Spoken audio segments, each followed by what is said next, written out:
આજે આપણે ભણશું એન્ડોક્રાઇન ડિસઓર્ડર્સમાં diabetes mellitus.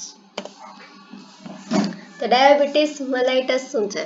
The diabetes mellitus is a group of metabolic disorder in which a person has a high blood sugar.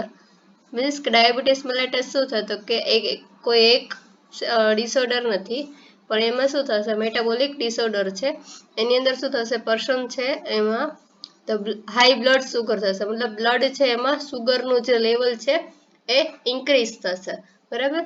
તો high blood sugar either because of the body not produce enough insulin. Means કે એક કારણ એવું હોઈ શકે કે આપણું જે બોડી છે એ બોડીમાંથી ઇન્સ્યુલિન છે એનું પ્રોડક્શન નહીં થાય, બરાબર. ફર્સ્ટ રીઝન એ છે કે બોડી છે એમાંથી ઇન્સ્યુલિનનું પ્રોડક્શન નહીં થાય, ઓર because the cells do not respond to insulin that produce. કે બીજું જે રીઝન છે એ શું છે તો કે આપણે જે સેલ્સ છે આપણી બોડીના એ સેલ્સ છે એ ઇન્સ્યુલિનને રિસ્પોન્ડ નહીં આપે, બરાબર. જે ઇન્સ્યુલિન પેન્ક્રિયાસમાંથી પ્રોડ્યુસ થાય છે એ ઇન્સ્યુલિનને આપણી બોડીના જે સેલ્સ છે એ રિસ્પોન્ડ નહીં આપે, બરાબર. બે રીતે ડાયાબિટીસ મેલાઇટસ થઈ શકે છે.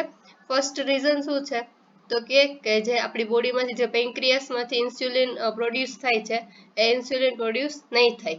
અથવા તો બીજું રીઝન શું છે કે ઇન્સ્યુલિન તો પ્રોડ્યુસ થશે પણ આપણો જે સેલ્સ છે આપણી બોડીના એ સેલ્સ છે ઇન્સ્યુલિનને રિસ્પોન્ડ નહીં આપે. તો એની કેરેક્ટરિસ્ટિક શું છે તો it is characterized by classical symptoms of, એની અંદર 3 સિમ્ટમ્સ જોવા મળશે: પોલીયુરિયા, પોલીડિપ્સિયા એન્ડ પોલીફેઝિયા.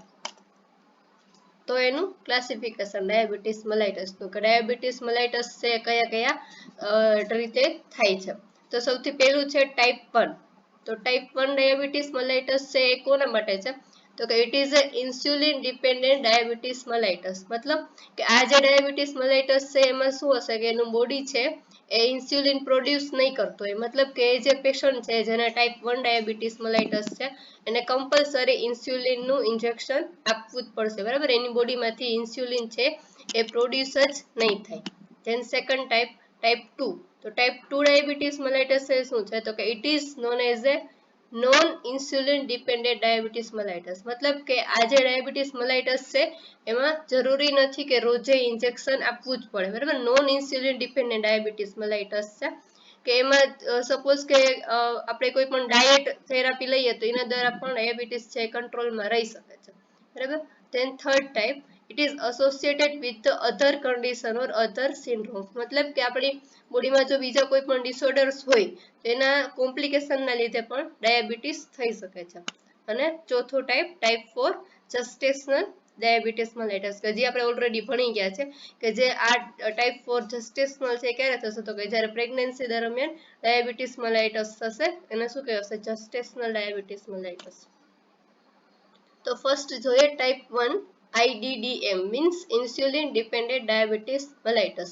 તો એની અંદર શું થશે તો in which the insulin producing pancreatic B cells, means કે જે પેન્ક્રિયાસ છે એના જે બી સેલ્સ છે જે ઇન્સ્યુલિનનું પ્રોડક્શન કરે છે એમાં શું થશે, in which the insulin producing pancreatic B cells are destroyed by autoimmune process which leads to a absolute insulin deficiency. મતલબ કે જે પેન્ક્રિયાસની અંદરના બી સેલ્સ છે એમાં શું થઈ જશે, ડિસ્ટ્રોય થઈ જશે. મતલબ કે જે સેલ્સ છે એનો નાશ થઈ જશે. કોના લીધે તો કે ઓટોઇમ્યુન પ્રોસેસના લીધે. ઓટોઇમ્યુન પ્રોસેસ છે એ શું કરશે, પેન્ક્રિયાસના બી સેલ્સનો નાશ કરી નાખશે.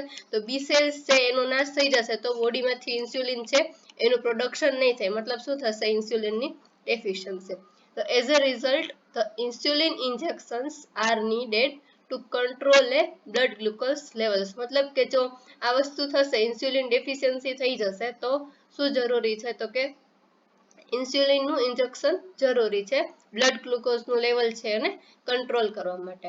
અને it occurs before 30 year of age. મતલબ કે 30 વર્ષ ન થાય એની પહેલા આ ટાઈપનો ડાયાબિટીસ મેલાઇટસ થાય છે, મતલબ before 30 years age.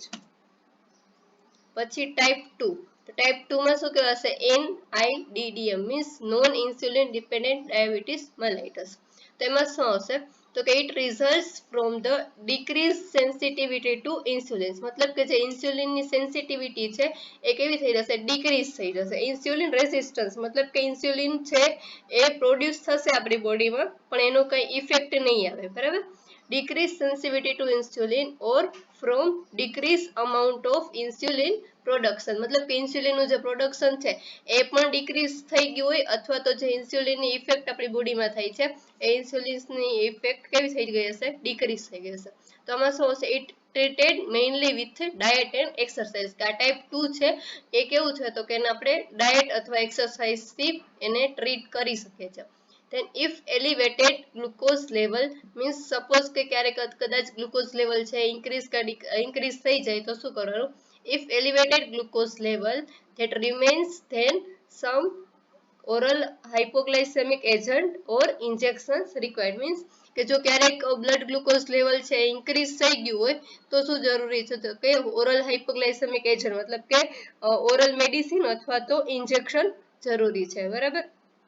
then it occurs older than 30 years or obese, मतलब કે આ જે ટાઈપ 2 ડાયાબિટીસ મેલાઇટસ છે એ ક્યારે થશે તો કે 30 વર્ષની પછીની એજમાં થશે, બરાબર. ટાઈપ 1 છે એ કેવો છે 30 વર્ષની પહેલાની એજમાં થાય છે, ટાઈપ 2 છે 30 વર્ષની પછીની એજમાં, અથવા તો ઓબેસ કે જે વધારે પડતું જેનું બોડી હશે, બરાબર, જે ઓબેસ હશે એ લોકોને પણ ટાઈપ 2 ડાયાબિટીસ થઈ શકે છે. હવે કોઝિસ ઓફ ડાયાબિટીસ મેલાઇટસ, તો એને ટાઈપ 1 અને ટાઈપ 2 ના આધારે આપણે ડિવાઈડ કર્યા છે. તો ટાઈપ 1 ડાયાબિટીસ મેલાઇટસ છે એને કેવું કહી શકાય તો કે જુવેનાઇલ ઓન્સેટ ડાયાબિટીસ મેલાઇટસ પણ કહી શકાય, કેમ કે આ જે ડાયાબિટીસ છે ક્યારે થાય છે 30 વર્ષની પહેલા, બરાબર. તો આને કેવું કહેવાશે, જુવેનાઇલ ઓન્સેટ કહી શકાય.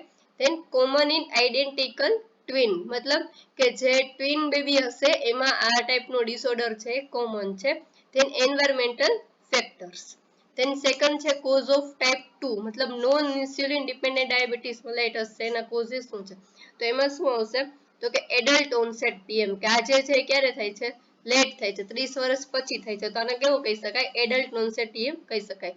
then genetic factors, કે genetic factors છે સપોઝ કે આપણા દાદા દાદીને હોય અથવા તો મમ્મી પપ્પાને હોય તો આપણે જે આ ડાયાબિટીસ થઈ શકે છે એને કેવું કહેવાશે, genetic factors and environmental factors.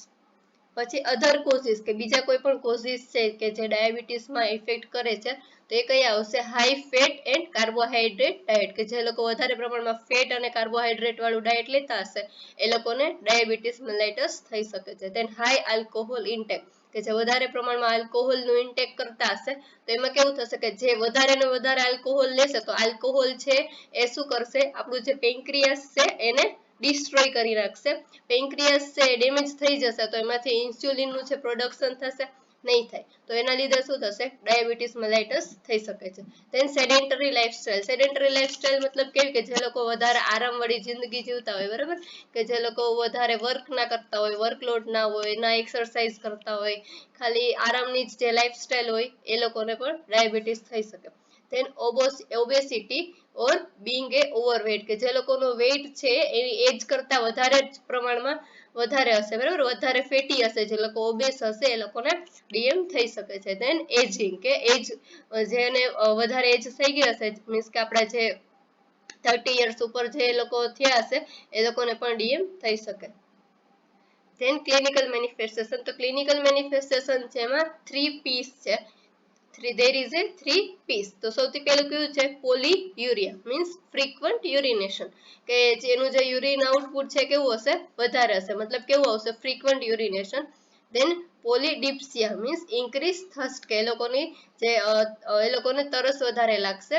And polyphagia means increase hunger means વધારે ભૂખ લાગશે. જે લોકો ડાયાબિટીસ છે એ લોકોને આ 3 વસ્તુ જોવા મળશે એ લોકોમાં, એક તો frequent urination, increase thirst and increase hunger. then fatigue, then weakness, sudden vision changes, ડાયાબિટીસના કોમ્પ્લિકેશનમાં શું આવશે, vision changes આવશે. then tingling sensation, numbness, dry skin, then sore that heals slowly, मतलब કે પેશન્ટ છે એને કોઈ પણ જગ્યાએ વાગ્યું હશે અથવા તો કોઈ પણ જગ્યાએ કટ થયું હશે તો એ કટ છે જલ્દી હીલ નહીં થાય, એનો જે હીલ છે આપણું જે વુન્ડ હીલિંગની પ્રોસેસ છે એ કેવી થશે, ધીમે થશે. then recurrent infection, કે પેશન્ટ છે એને વધારે ને વધારે જલ્દી ઇન્ફેક્શન લાગી શકે છે. then nausea and vomiting. then diagnostic evaluation કે કઈ રીતના આપણે ઇવેલ્યુએટ કરી શકીએ છીએ તો history collection, physical examination, fps, rbs, then fast prenatal glucose blood glucose level test. then આપણે શું ચેક કરશું તો કે glycosylated hb, then glycosylated albumin, then glucose tolerance test gtt, then ketonuria and proteinuria.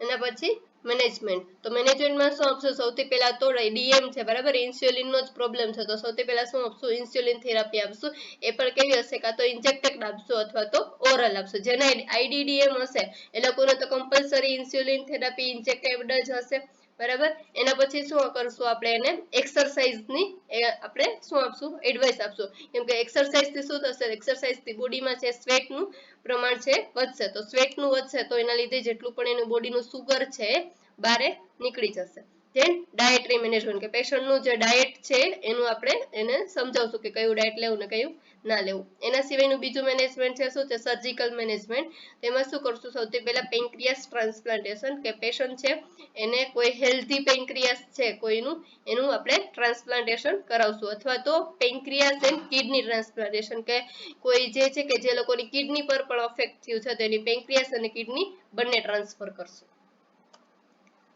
બરાબર તો આ શું હતું ડાયાબિટીસ મલાઇટસ એમાં શું થશે તો કે જે બ્લડ ગ્લુકોઝ લેવલ છે ઇન્ક્રીઝ થશે કોના લીધે તો કે પેન્ક્રિયાસના જે બી સેલ્સ છે એના પર ઇફેક્ટ થયું હશે એના માટે શું થશે ઇન્સ્યુલિનનું પ્રોડ્યુસ નહીં થાય અથવા તો બોડી છે ઇન્સ્યુલિનને રિસ્પોન્ડ નહીં આપે એના 4 ટાઈપ આવશે insulin dependent DM non insulin dependent DM then other condition and syndrome and gestational DM